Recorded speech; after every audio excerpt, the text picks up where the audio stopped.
I was in a seemingly perfect relationship with my wife. We had been together since high school and had a great life together. We both had good jobs and made great money, which allowed us to travel and dine out frequently. We were always together and were so happy that we could have been the poster couple for love. Our bed life was great too, and we were always close with each other. We were planning to have children soon, but then I found out that my wife had been cheating on me. It was a complete shock to me. I had no idea that anything was wrong in our relationship. I thought we were happy and in love.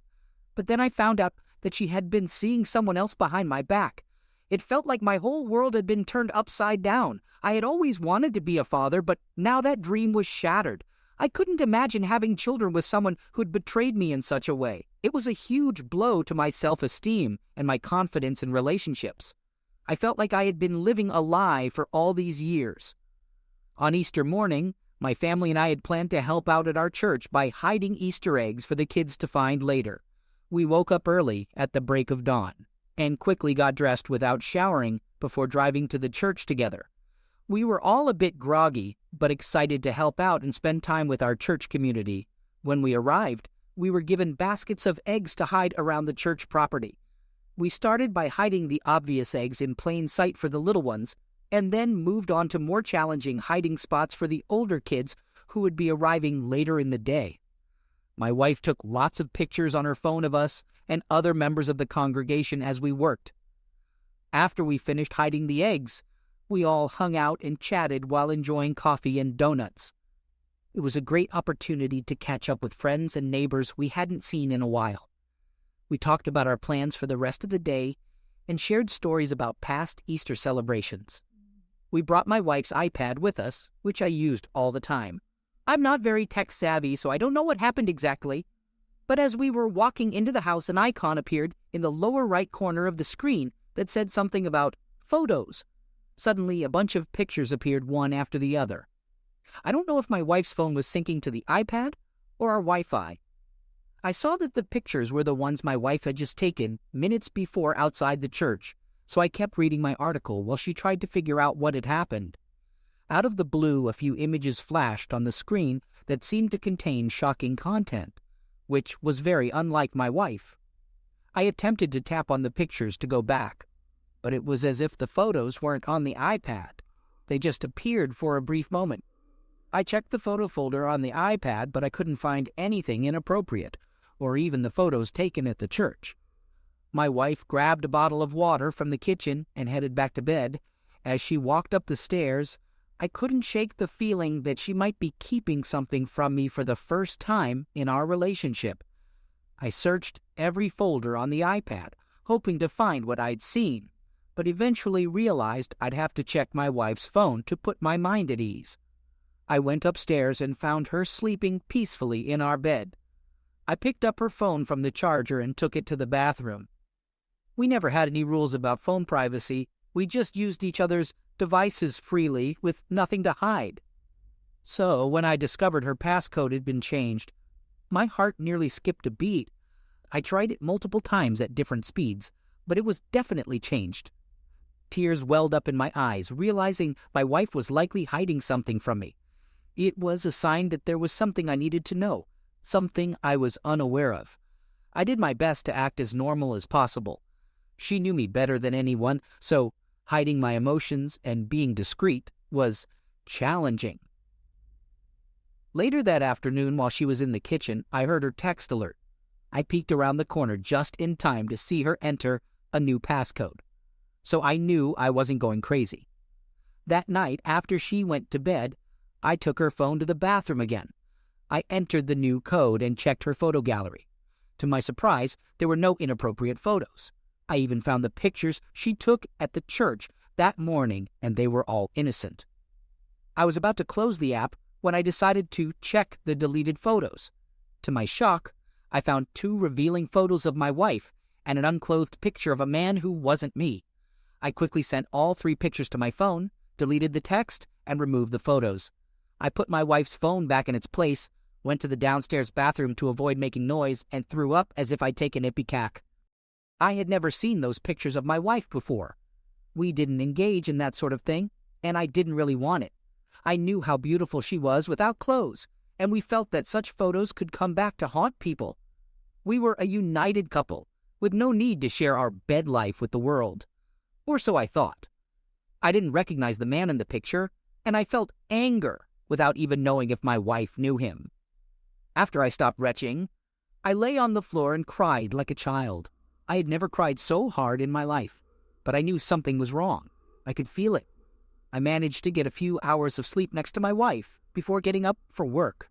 I put all my projects on hold and researched how to recover texts from a phone. Since our plan was in my name through my employer, I could access every message and picture sent via text. Long story short, I found explicit messages, selfies, and even photos and videos of them together.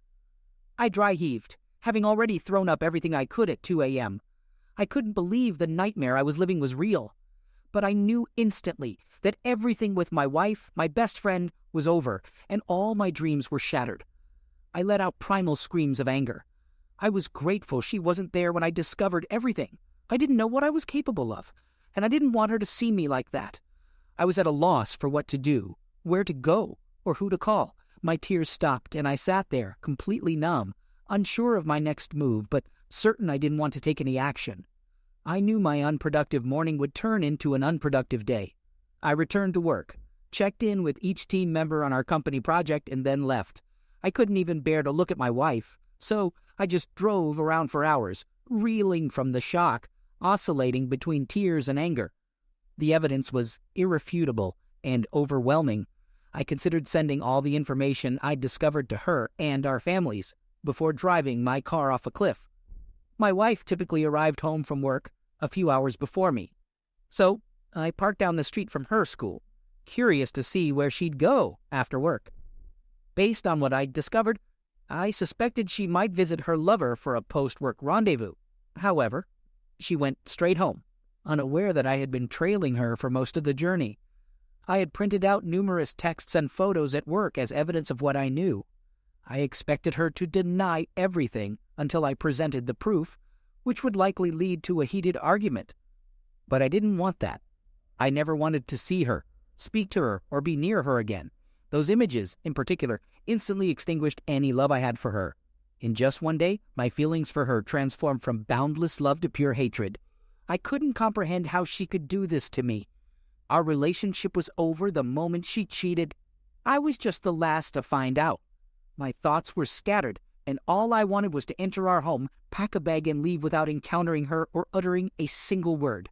When I walked through the front door, there she was, sitting on the couch, texting. She could have been texting anyone, her mom, her sister, but I knew she wasn't texting me. And that day I'd learned that there was a high chance she was engaging in more activities that would only bring me more pain. She greeted me with a smile, noting that I was home, early from work. I didn't utter a single word to her. Instead, I marched down the hallway to our bedroom, grabbed a suitcase from the closet, and started packing clothes for a week-long hotel stay. She entered the room, saw me packing, and asked if I had to leave for an unexpected business trip. I paused, glared at her with pure contempt, and resumed packing. She approached me, inquired about what was bothering me, and placed her hand on my back. I shuddered at her touch as if a rotting, maggot-infested carcass had made contact with me. I spun around, yelled at her to never touch me again, and shoved her away. When she tried to ask what was wrong, I called her a vile, disease-ridden creature who deserved a scorching hot poker to prevent her from reproducing. That's when I pulled out the stack of papers I'd copied, tossed them onto the bed, closed my suitcase, and started to leave. She sat down to examine the papers. Before I made it down the hallway, I heard her scream, "No!" followed by sobbing and the sound of her running after me. I reached my car, threw my suitcase in the back, and managed to drive off just as she made it outside. I flipped her off as I sped away. My phone began buzzing nonstop, so I switched it off. I intended to completely ghost her and let my lawyer handle the divorce proceedings. I had no interest in knowing how they met, why it happened, or the details of their encounters. She was well aware that infidelity was a deal-breaker. I couldn't fathom why she was even calling, but I didn't care. I checked into a motel about a mile from my job and settled in.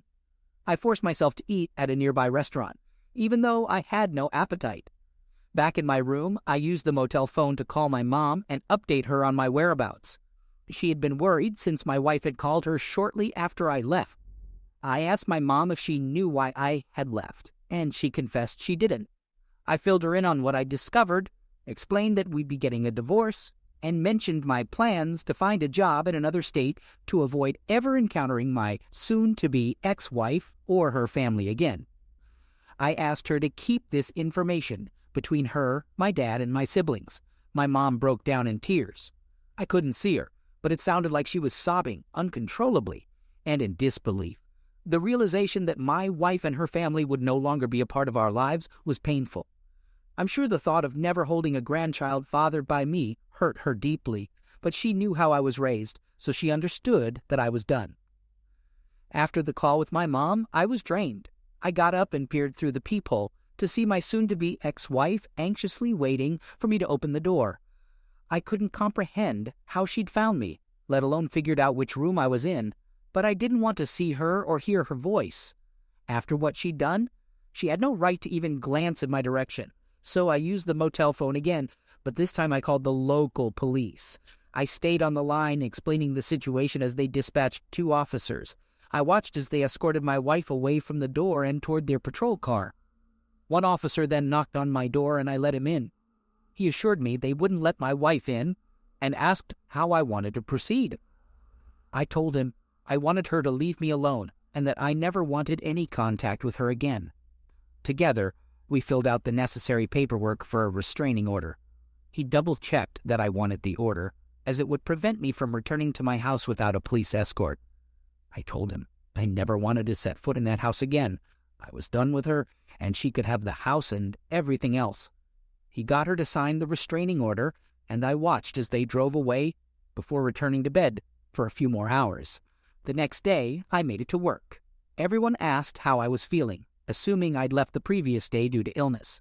I told them I still felt a bit under the weather and said I'd be working in my office all day, just in case I was contagious. I called my boss and asked for a good time to meet in my office.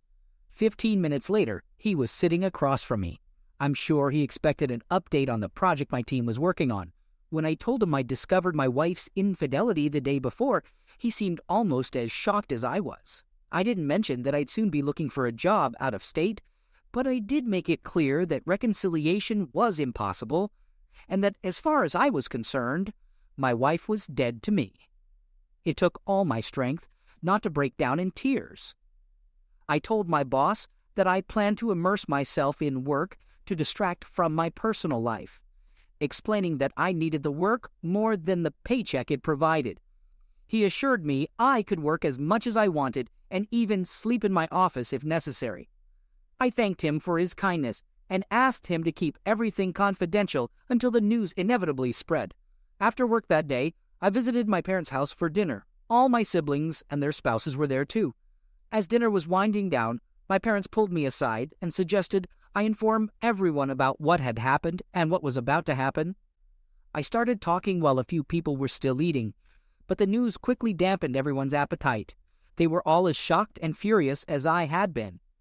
2 of my siblings had received calls from my ex when I left and had felt sympathy for her.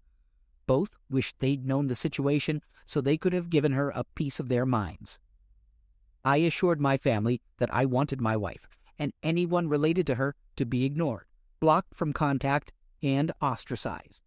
I explained that it wasn't her family's fault that my wife turned out to be a despicable person and she didn't deserve any attention, positive or negative. I then mentioned that I'd be looking for a new job in another state in the coming weeks.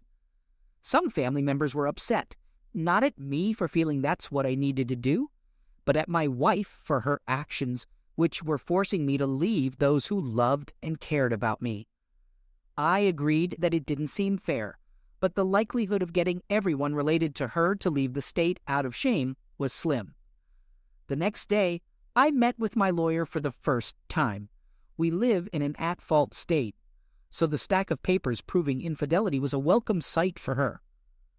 I tried to approach the meeting with pure logic and no emotion, as emotions are temporary and letting them guide your life can lead to chaos.